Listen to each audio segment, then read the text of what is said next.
तुझा अनय सुद्धा असाच मरणार.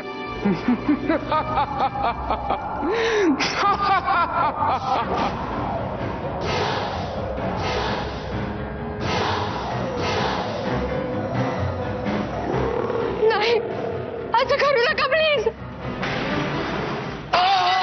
अनय, अनय, अनय, अनय, अनय काय होतंय तुला? अनय, अनय, अनय काय होतंय? अनय, अनय काय होतंय तुला? अनय.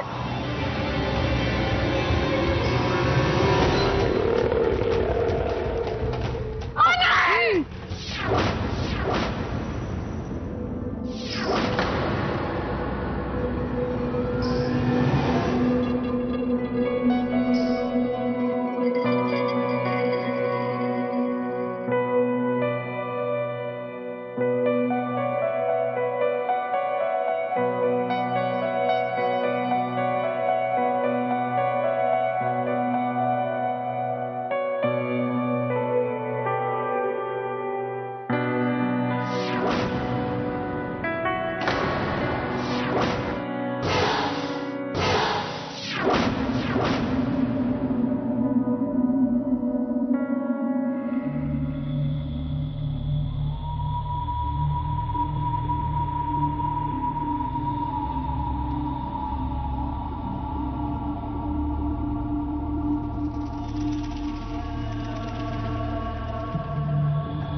ही कुठली चावी आहे? ही इथे कशी आली? ही त्या दाराची तर नसेल?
रेवाताई,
रेवा, ज्या गोष्टींपासून वाड्याला वाचवण्यासाठी आम्ही ती कडेकोट बंदोबस्तात ठेवली होती, तिलाच तुम्ही मोकळं करून सोडायला निघालात.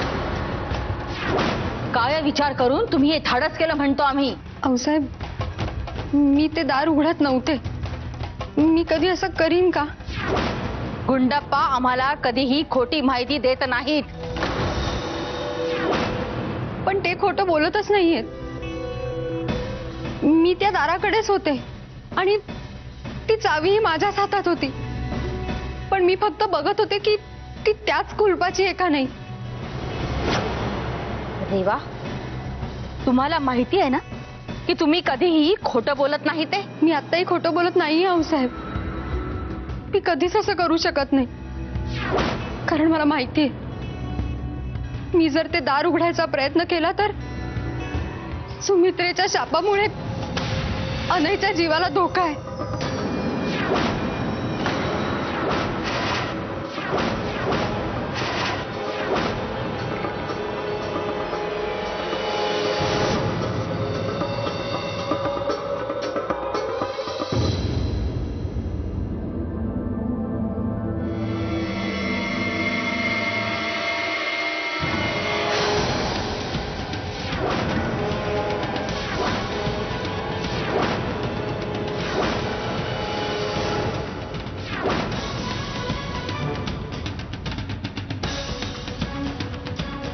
तुम्हाला कसं माहिती? ती डायरी तुमच्या जवळ आहे?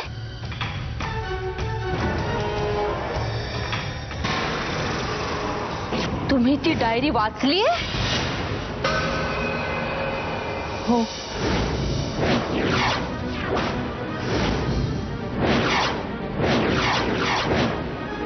आमची डायरी चोरून वाचायची हिम्मत कशी झाली तुमची? मला माफ करा आऊसाहेब, पण भूतकाळ जाणून घ्यायची उत्सुकता होती म्हणून ती डायरी तुम्ही चोरलीत? नाही आऊसाहेब, मी ती चोरली नाहीये. अनयच्या डायरीज मध्ये मला ती सापडली. शक्य नाही. त्याबद्दल कुणाला काहीही माहित नाही. तुम्ही जे बोलताय ते आम्हाला अजिबात पटत नाही. आऊसाहेब, देवा शपथ सांगते, मी खरंच विश्वास ठेवा माझ्यावर. मी ती डायरी वाचली आहे, पण ती तिथे कशी आली मला खरंच माहित नाही. इतकं सगळं खरं बोलताय, मग ती डायरी तुम्ही आमच्याकडे आणून का नाही दिली? कारण मी घाबरले होते. मला माहिती होतं तुम्हाला जर त्या डायरी बद्दल कळलं तर तुम्ही खूप चिडाल, म्हणून घेऊन नाही आले. ती डायरी अजून कोणी कोणी वाचलीये? नाही, मी वाचल्यानंतर तरी कोणीच नाही. मी ती कपाटात बंद करून ठेवली. रेवा, ती डायरी आत्ताच्या आत्ता आम्हाला आणून द्या. गुंडाप्पा, तुम्ही जा यांच्यासोबत. आम्ही काय बोलतोय तुम्हाला ऐकू येत नाही का? आऊसाहेब, मला एक प्रश्न विचारायचा आहे.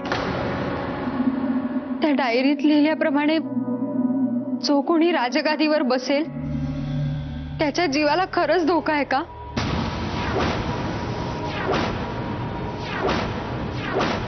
म्हणजे जर अनय या राजगादीवर बसला तर त्याच्या जीवालाही धोका आहे? हे सगळं खरं आहे का आऊसाहेब? हो, हे सगळं खरं आहे.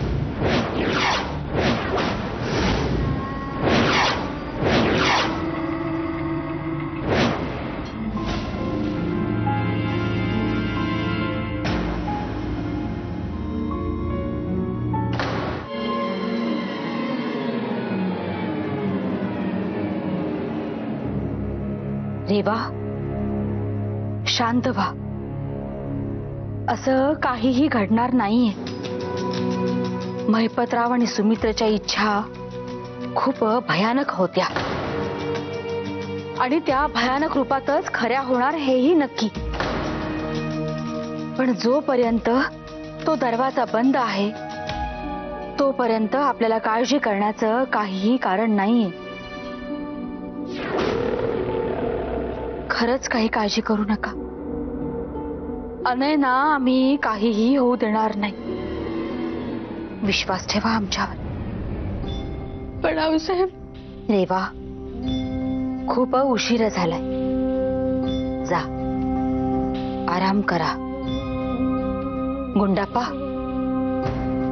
यांना घेऊन जा.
आता शांतपणे झोपा. अम्माने सांगितले ना, आता काही चिंता करू नका जी. सगळं ठीक होईल.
अम्मा,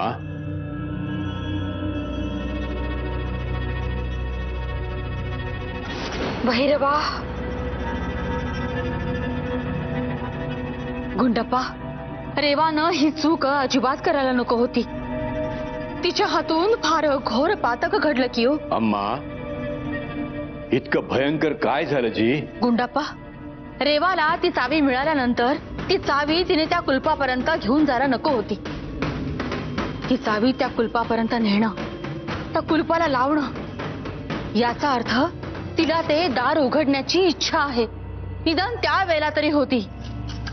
आणि ते दार उघडण्याची इच्छा म्हणजे त्या शक्तीला मुक्त करण्याची इच्छा. आणि जो कोणी ती इच्छा बाळगेल त्याला त्याचे परिणाम भोगावेच लागतील. आणि त्या शक्तीलाही कळून चुकलंय की रेवा अशी इच्छा मनात बाळगून आहे. ದೇವರು ಈಗ ಏನು ಆಗುತ್ತಿದ್ದು ಅಮ್ಮ? आता काय होणार जी? गुड्डप्पा, ते आम्हालाही माहित नाही बघा. रेवाने जे केलंय त्याचे परिणाम तर तिला भोगावेच लागणार आणि त्याची प्रचिती तिला लवकरच येईल. त्यावेळी आपण तिला सतर्क तर करूच की हो. पण भैरवा तिच्या नशिबात जे काही वाढून ठेवलंय त्यासोबत लढण्याची तिला ताकद दे, शक्ती दे भैरवा.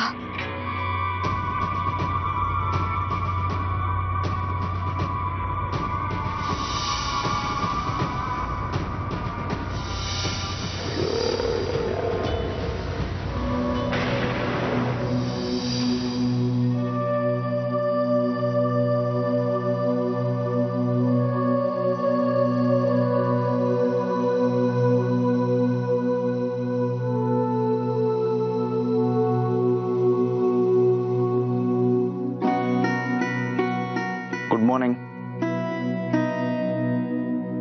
Good morning.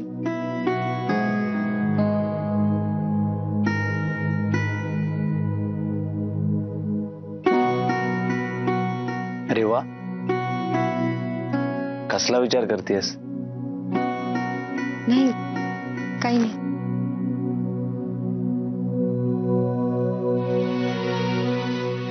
काय करतेस हे सगळं? तुला माहितीये ना घरात माणसं आहेत ना हे सगळं आवरायला. अरे पण मी केलं तर काय बिघडलं? आणि त्यांना सुद्धा इतर कामं असतात ना. मला वेळ आहे म्हणून करते मी. कमाल आहे तुझी. या वाड्यातल्या माणसांच्या तुलनेत तुझी मतं फारच वेगळी आहेत. इथे कोणी स्वतःचा पाण्याचा ग्लास पण स्वतःच्या हाताने उचलत नाही. तुला सांगू रेवा, या वाड्यात फक्त माझी आई आणि बाबा स्वतःची कामं स्वतःच्या हाताने करतात. हो, मी सुद्धा त्यांची सून आहे ना. आणि आता सून नाही, मुलगी आहे त्यांची. मग मी कशी वेगळी असणार? आणि तू का उठलास एवढ्या लवकर? अगं नाही, मला साईटवर जायचंय कामाला. हे वेडाबाई, अगं आज तर जायलाच हवं ना मला. साईटवर सगळी कामं खोळंबली आहेत. नाहीतरी माझ्या ऍक्सिडेंटमुळे सगळं शेड्यूल बिघडून गेलंय. आता जर मी असाच घरात बसून राहिलो ना तर ह्याच्या पुढचं शेड्यूलही बिघडत जाईल.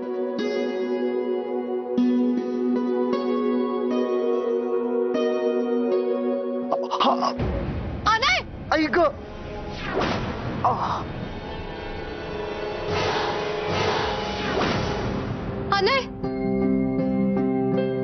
काय ग, काय झालं?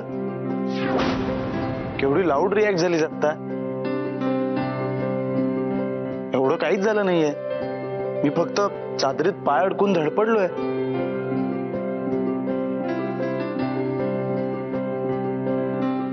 नको इतकी काळजी करूस. चल, मी फ्रेश होऊन घेतो.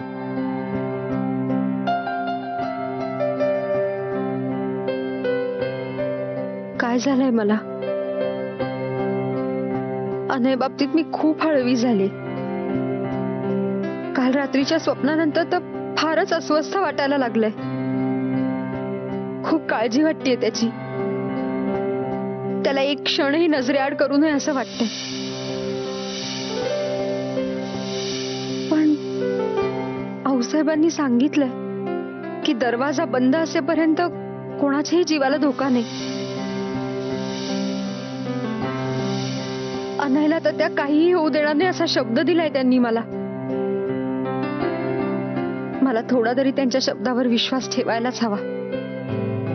हो,